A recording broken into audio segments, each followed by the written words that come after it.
విష్ణుచిత్తుని మనస్సు ఆనందంతో పరవశించింది. రోజూ ఈ తులసివనానికి వస్తూనే ఉన్నాడు. విల్లిపుత్తూరులో తను వైష్ణవ భక్తునిగా అందరి అభిమానాన్ని చూరుకుంటూనే ఉన్నాడు.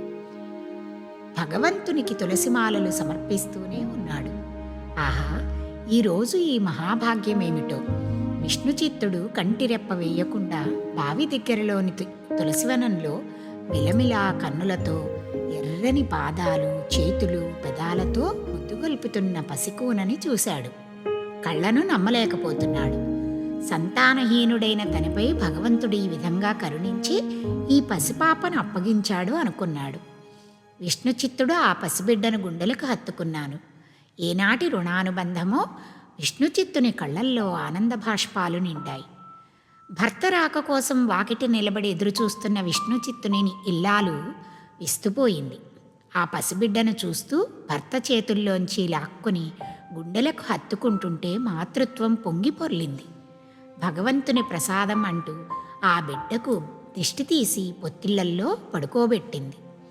ఆండాళమ్మ, గోదాదేవి అని ముద్దుగా పిలుస్తుంటే తన నల్లని కళ్ళు అటూ ఇటూ తిప్పి చూస్తున్న ఆ పసిదాన్ని చూస్తూ, ఇది సాక్షాత్తు భూదేవి, మన ఇంట పెరగటం మన మహాభాగ్యం అంటూ మురిసిపోయారు ఆ దంపతులు. గోదాదేవి దినదిన ప్రవర్ధమానమవుతూ బాల్యక్రీడలలో ఆ విష్ణువునే తలుస్తూ తల్లిదండ్రులకి గొప్ప ఆనందాన్ని, భక్తి తత్పరతని పెంచుతోంది. ఆ పిల్ల పాటలు, ఆటలు, మాటలు అన్నీ విష్ణుమూర్తి చుట్టూ అల్లుకున్నవే. తులసివనంలో మనకి లభించి ఆ తులసి వనమాలాధరునే స్మరించి ఈ గోదాదేవి గొప్ప భక్తురాలైపోతోంది కదూ అన్నాడు విష్ణుచిత్తుడు. ఓ సాయం సంధ్యా సమయంలో గోదాదేవి నల్లని పొడుగాటి జడను ముందు వేసుకుని కూచుండగా తదేక దీక్షతో గోదాదేవి వంక చూసింది తల్లి. పద్మరేకుల్లా విచ్చుకున్న కళ్ళు, సన్నని నాసిక, బిగువైన వక్షోజాలు, పగడపు రంగు పెదవులు, సన్నని భుజాలు, ఎర్రని పాదాలు, నడుము దాటి నల్లని కేశ సంపద. తల్లి గోదాదేవి వంక అలా చూస్తూ, అచ్చం లక్ష్మీదేవిలా ఉంది కదూ అంది భర్తతో గొంతు తగ్గించి. విష్ణుచిత్తుడు అన్నాడు. అంతలోనే తల్లి మనసులో ఏదో బెంగ ఆవరించింది. ఈ పిల్లకి తగిన వరుణ్ణి వెతకాలి. ఈ శోభలో పెళ్లి కూతురిలా నా తల్లిని చూడాలి. తల్లి మనసు రకరకాల ఆలోచనల వైపు సాగిపోయింది. గోదాదేవి మనసు యవ్వన ప్రాదుర్భావము నుంచి వటపత్ర శాయిపైనే నిలిచింది.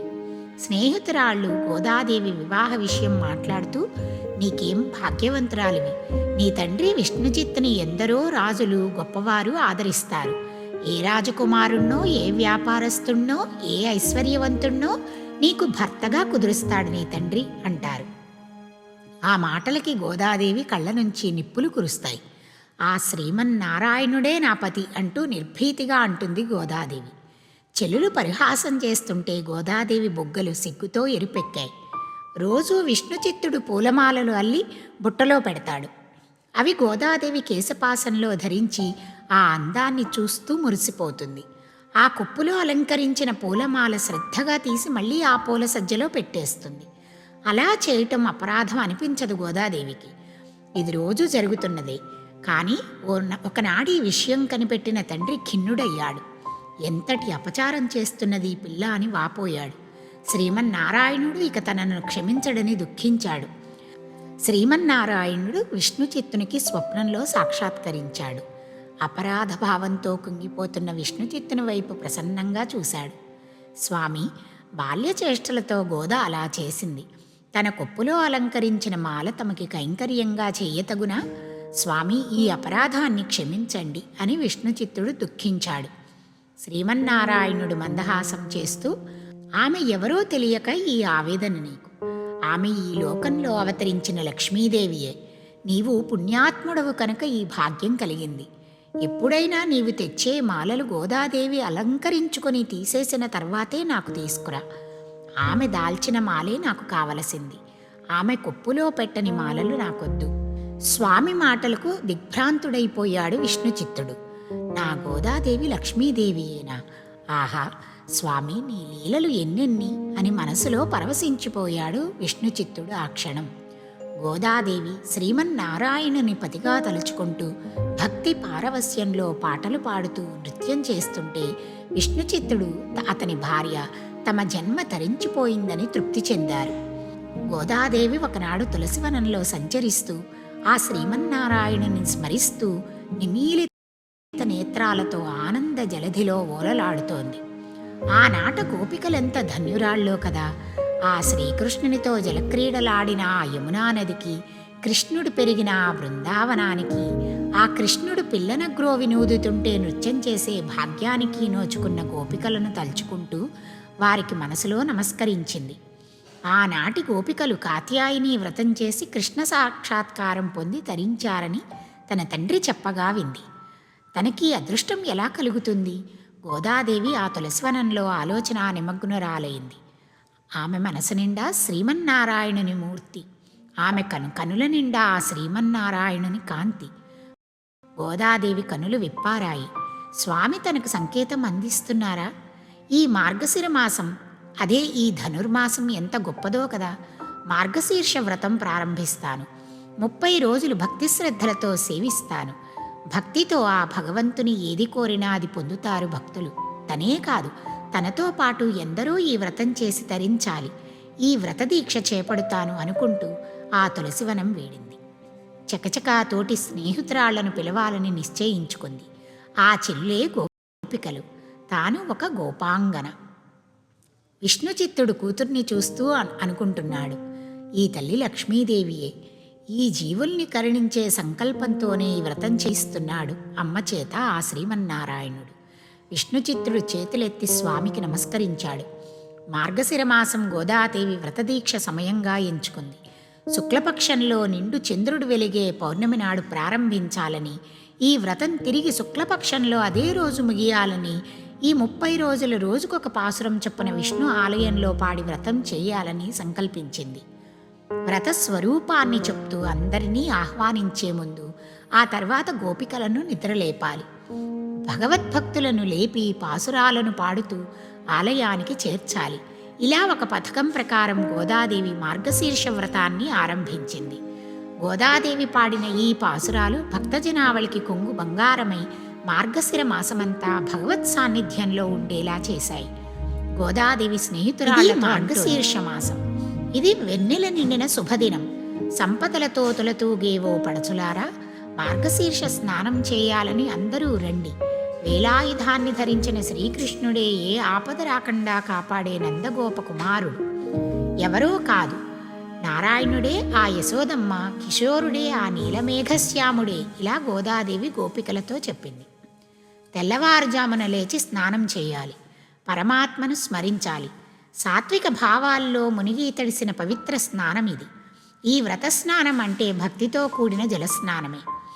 ఎప్పుడూ పరమాత్మతో ఉండే వస్తువే ఈ గోపికలు కోరుతున్నారు. అదే పరా అనే వాద్యం. అంటే ఆ వస్తువు పరమాత్మతో ఏకమైతే ఈ భక్తురాళ్ల కోరిక భగవంతునిలో ఐక్యమవటమే. గోదాదేవి 30వ పాసురంలో తిరుప్పావై సందేశం అందించింది. క్షీరసముద్రంగా సంసార సాగరాన్ని చేరి ఎందరో ఓడల వంటి మానవ శరీరాలను దరిచేర్చిన ఆ శ్రీమన్నారాయణుని గురించి చేసిన వ్రతంతో తరిస్తారందరూ. ఇలా గోదాదేవి వ్రతం పూర్తి చేసి తరించింది. అయినా ఆ భగవత్ సాన్నిధ్యానికి ఇంకా ఎదురు చూడాలా అనే ఆవేదన ఆమె మనసులో ఉండగా తండ్రిని సమీపించింది. తండ్రి, 108 తిరుపతులలో ఉన్న ఆ స్వామి సౌందర్యాన్ని వర్ణించి చెప్పండి. ఆ దివ్యమంగళ స్వరూపాన్ని సాక్షాత్కరించుకుంటాను అంది. విష్ణుచిత్తుడు గోదాదేవి కోరిక మన్నించి దివ్య తిరుపతులలో ఉన్న ఆ దివ్యమంగళ రూపాన్ని అభివర్ణించాడు తనివితీరా. గోదాదేవి మనసు శ్రీరంగంలోని శ్రీరంగేశునిపై నిలిచింది. ఆ స్వామి సౌందర్యము, తేజస్సు, ఆ విశాల వక్షస్థలము గోదాదేవిని ఆకర్షిస్తుంటే అనురక్తురాలైంది. ఈ స్వామి శ్రీస్వామి అంటూ అరమోడ్పు కన్నులతో వివశురాలైంది. కాని విష్ణుచిత్తునికిది అసాధ్యమనిపించింది. తన కుమార్తె శ్రీరంగేశుని పరిణయమాడటం ఎలా సాధ్యం? తనెంత నిస్సహాయుడి సందర్భంలో అనుకుంటూ తనకు దారి చూపాలని ఆ వటపత్రశాయి ముందు నిలిచి శిరసు వంచి మొక్కుకున్నాడు. శ్రీరంగనాథుని సన్నిధికి తీసుకురా అంటూ వినవస్తున్న వాక్కులు శ్రవణపేయంగా ఉన్నాయి. నిలువెల్లా పులకించిన విష్ణుచిత్తుడు గోదాదేవిని శ్రీరంగమునకు తీసుకెళ్లాడు. గోదాదేవి అమృతమయి ఆ శ్రీరంగేశుని ఆలయములో ప్రవేశిస్తుంటే దీదీప్యమానంగా దేవాలయం ఎడతెగని కాంతితో వెలిగిపోయింది. విష్ణుచిత్తుడు స్వామి ఆజ్ఞ శిరసావహించి అర్చా విగ్రహుడై శ్రీరంగనాథునికి గోదాదేవికి పాణిగ్రహణం చేయించాడు. అదే ముహూర్తం గోదాదేవి గర్భాలయంలో ప్రవేశించి ఆ స్వామిలో లీనమైపోయింది. ఆ దేవాలయంలో ఉన్న భక్తులంతా గోదా శ్రీరంగనాథుల్ని స్మరిస్తూ నమస్కరిస్తుంటే విష్ణుచిత్తుడు ఆనంద వినోదాలు పెనవేసుకుపోగా సొమ్మసిల్లిపోయాడు. కాని స్వామి శ్రీరంగేశుడు తన భక్తుణ్ణి విస్మరించడు కదా. లే, ఆనాటి సముద్రుడు నాకు మామయ్యే లక్ష్మీదేవిని ఇయ్యలేదా? ఈనాడు నీవే నాకు మామవు, నీ జన్మ ధన్యమైంది అన్నాడు. ఆ వాక్కులు విష్ణుచిత్తుని అంతరంగంలో కలిసిపోయాయి. మహాభక్తుడైన విష్ణుచిత్తుడు తులసీవనంలో ఆనాడు తనకు లభించిన ఆ పసిబిడ్డ ఈనాడు సాక్షాత్తు లక్ష్మీదేవి అయి ఆండాళ్ళు గోదాదేవి అయి తనను తరింపజేసిందని భక్తి తన్మయత్వంతో శ్రీరంగనాథ ఆలయంలో ఆ స్వామికి సాష్టాంగ దండ ప్రణామం చేసి ధన్యుడయ్యాడు.